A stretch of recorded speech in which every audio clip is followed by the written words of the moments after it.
Hello besties, welcome back to another video. Welcome to the Sunday video. I hope you guys are so proud of me. I've been so consistent. I'm doing this all for you. It feels so good finally doing the YouTube thing. And if you can't tell by the title, I'm doing probably the most requested video I get every time I'm like, what should I do? Every time I'm like, what should I do? It's like, Sahar's advice, another Sahar's advice episode, please. And I love that you guys love my advice so much, even though I don't know what I'm talking about 99% of the time. So love y'all, and I had to bring it back. And also, do you guys like my makeup? Look, I did it a little different. I don't think I would do this regularly, but isn't it fun? It's something a little different. And a moment for how long my hair is getting. It literally used to be like here. That's crazy. Without further ado, let's get into the advice.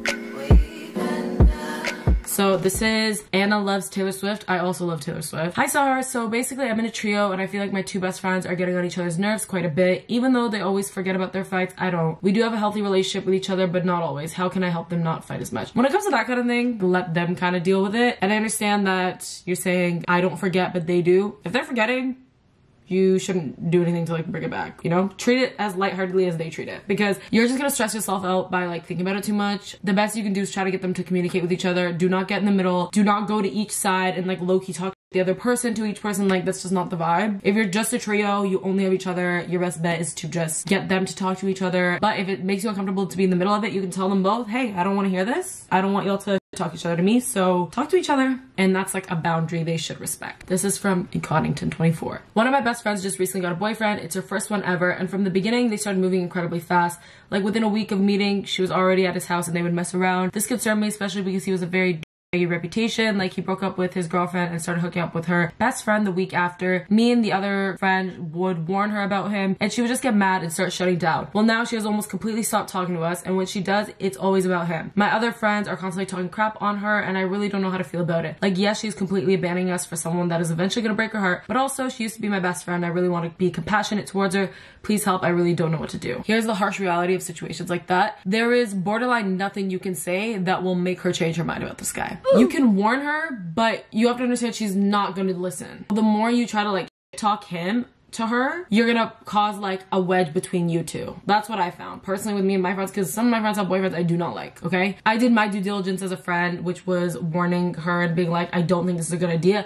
And it got to a point where I was starting to kind of get a little too passionate about it, to the point that my friend was gonna cut me off rather than cut off the guy. Because when you like someone, it's like it overcomes you a little bit. So once I realized it was that serious, that like it was either gonna be me or him, I was like, I'm gonna have to just be okay with him unless I want to lose this friend too. So it's kind of the same situation with you. Like, as long as she is liking this guy, you can't make her unlike him. So the best thing you can do is like support her when she needs you and support her when he does inevitably break her heart. Be kind, be understanding, and if you're like sick of her talking about him, you can say to her like, hey, I don't love it too much, like let's calm it down. Do you know what I mean? Like, you can kind of set that boundary as well of being like, maybe don't talk about your boyfriend to me all the time. But when you do those kind of things, you're also gonna like push her away a little bit. It's a very delicate place to be. You have to be very careful. You always think like, I would never be the one to do it until you get in the relationship. Like, when I got in my relationship, I understood. I started understanding things a lot more clearly. So same goes, just have some compassion, be patient, give her the love when she needs it, support her when she needs it. But if you want to still be friends with her, you have to understand she's gonna like this man and put up with this bullshit for a really long time.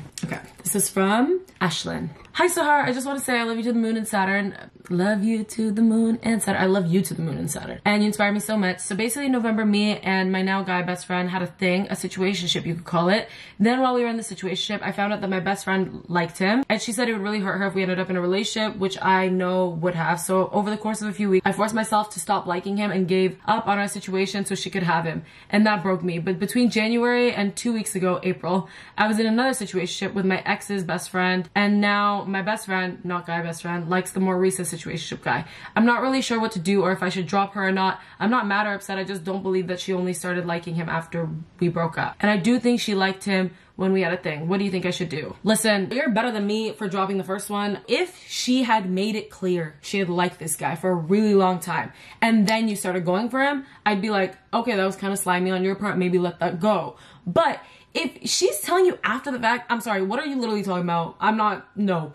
Especially after the first time, okay, one time. You were nice enough, you gave her a boy one time. Why are we doing it again a second time? And why is it every single guy that you want, suddenly she wants him? I'm a girl's girl till I die, but how many times are we gonna do that? Then what, the next one too? And the one after that? No. Obviously, like, if she really truly likes him and you really believe it, then like you can do that if you don't like the guy. But like, to an extent, be for real. What are you talking about? Every single guy that you like, she's gonna be like, I like him, please, it's gonna hurt me. Well, you need to be like, it's gonna hurt me to drop him, so now what? Let me say, I don't condone fighting over a man. Especially when you're young, that's like the dumbest thing ever. No high school man is the love of your life, let me promise you that much. I just think it's a little fishy that like one guy you let go for her and it hurt you, and she didn't care that it hurt you, but you cared that it would hurt her if you were with him, and then a second time around, again, she's being like, please, be for real. Okay, this is from someone on Instagram. Hi Sahar, I literally just got Instagram so I could DM you this, and I'm in a bit of a sticky situation. So basically, I like this guy and he's my best friend's older brother. I've been friends with her for almost 8 years and I've had a crush on him for around 5. I've never really worked up any courage to say anything to him for fear of making things awkward when I'm around the two of them. My crush and I, go to the same church, are on the same soccer team, same baseball team, same youth group, and same LIT class. He's graduating high school this year and I'm a bit younger, a bit over 2 years. We're pretty good friends and I genuinely like him and I think he likes me, but something inside me tries to not let me get too worked up. I will say, I don't know if I'm tripping. I don't think best friend's brother is that big of a deal. Personally, I have a brother. If my friends wanted to date him, it would make me a smidge uncomfortable, but it wouldn't be a deal breaker. Like, it's just weird to imagine. But like, the thing is with that kind of stuff, with like best friend's brother, you have to be like for real. Like, it can't be like just a light fling. It has to be like, you think you might marry this man, you know what I mean? So you have to decide if you're willing to risk that, because if y'all break up, now it's forever awkward with you and your best friend. So never forget that. The best thing you can do, in my opinion, is talk to your best friend and see her thoughts. You could even just like hypothetically be like, hey, like, how would you feel about your best friend me liking your brother and wanting to date him? I'm kidding, don't say it like that, but you can like obviously tiptoe around it a little bit. Or if you just want to be straight up and be like, hey, I kind of like your brother, now what? I know that's scary, but she'll be straight up. And if you're really worried about that friendship, you can just see what she says and decide. I'm gonna be real with things like that. There is a little more consequence, so you gotta be careful. The only thing that's getting me is the illegal aspect. If he's going away to college and you're 15, 16, it's a little tricky. I'm just saying. My advice would be talk to your best friend. Get her feel on it. And then go from there. This is another person from Instagram. If you message me on Instagram, I'll keep you anonymous because that's what I said I would do. So if you want to talk about a situation, just DM me on Instagram. And if I pick you, I won't say your name. Hey Sahar, I'm 18 and I haven't been in a relationship. Recently, I've been struggling with the feeling that I'm not enough for a relationship now or in the future. As I approach my 20s, I still use the excuse that I'm not old enough or I need more time to get to know myself. I always have some excuse and some of them are valid, but I do feel that it's holding me back and keeping myself closed off. When I envision my future, I can't help but wonder when a relationship will happen for me. I guess I'm just wondering if you think I'm overthinking it or if any of my concerns are valid. Love you. I love you, okay? Anonymous person. So I had my first serious relationship at 23. Like, y'all witnessed me go through my first like real relationship. Like, I was grown and I honestly had the same concerns you had. Like, when you see everyone around you kind of having like young love, like puppy love, like high school love, and you feel like everybody's dating, it's easy to feel like you're also not enough. Like, why won't anyone date you? When I was 18, I genuinely thought nobody would ever date me. And at 23, I got my first like real relationship. So it will come. And here's the thing, it'll come when it needs to come. Even with my ex, like there's so many times where like him and I would talk because we had met like before. We'd always just talk about like if we'd like properly met and like started seeing each other when we were like 18, 19, our relationship would have like tanked and gone down the drain. But yeah, okay, it did still tank and go down the drain. But we were just talking about how we were both so not ready to be dating when we were like 18, 19 when we first met and started talking. But then the universe like threw us back at each other when we were like 23 and 25 to like talk again, you know? So even though that we broke up, it happened when it needed to happen. It happened when I was mentally, emotionally ready for it to happen. And like some of my old tendencies had gone away. So like it led to a more healthy relationship. And same thing goes for you. It'll come when you're ready for it to come. So don't rush it. Don't overthink it. It happens when it's meant to happen. The person who's meant for you will find you when you least expect it. For me, it kind of happened when I was getting over someone else. Like I was trying to get over someone else.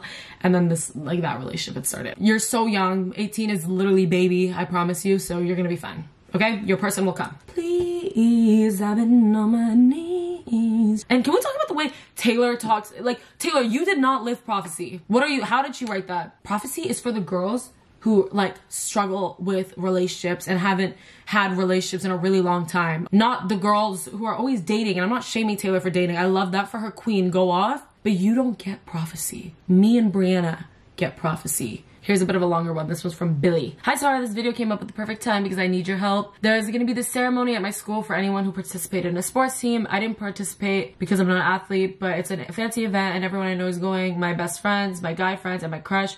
I debated whether I should go or not. Here's why I should. Basically, my sister won a tournament, so I could go to cheer her on and take pictures. If I'm being completely honest, I really want to go to look pretty, have an amazing night with my friends, cheer them on, make my crush fall in love with me, relatable, and most of all, not be excluded. Here's why I shouldn't. I would have to sit separately from my friends because they were invited and I'm here with my sister, so I'd basically be alone the whole time. In conclusion, what should I do? Is it pathetic / embarrassing to go to an event that I wasn't technically invited to for the sake of having a night with my friends?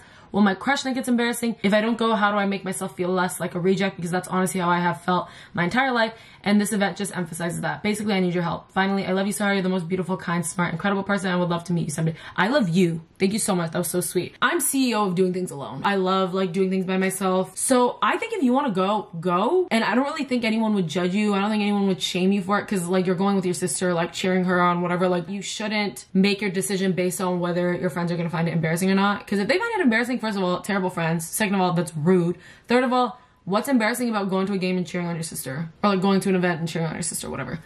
Nothing. And like, yeah, duh, you want to look hot and go get pictures with your friends and the guy that you like and and impress them. I would do the exact same thing, okay? So if you want to go, go. Don't base your decision based off like whether or not people will judge you and think it's embarrassing. There's nothing wrong with being alone. I do things alone all the time. But I want to speak on the rejection aspect, like the FOMO aspect of it. You have to understand that majority of the time things seem more fun than they actually are. You're not going to miss out. It's going to be fine. You're kind of a whole person regardless of if you do these things, regardless if these people are around you, regardless of if you miss out on this event. Like everyone's going to miss something sometime. You're not going to be a reject just for missing one thing. Make your decision based on what you want, not what you're worried about other people thinking of you, you know? So I would say you should go. This one is from Emily. I talk to this guy in my biology class all the time, but I can't tell if he's flirting with me or not. We're going to different schools next year and the year is almost over. What should I do? Shoot your shot. Clock is ticking. Why not? It's so easy. You don't even need to like fully shoot your shot. You just need to like get the vibes. Like be a little flirty and see if he reciprocates it. And if that's the case, then be like, let's hang out. Let's do something. Because honestly, what do you have to lose? You're going to different schools. You're like never gonna see him again. Live, laugh, love. Live your life, shoot your shot. This is from Reina.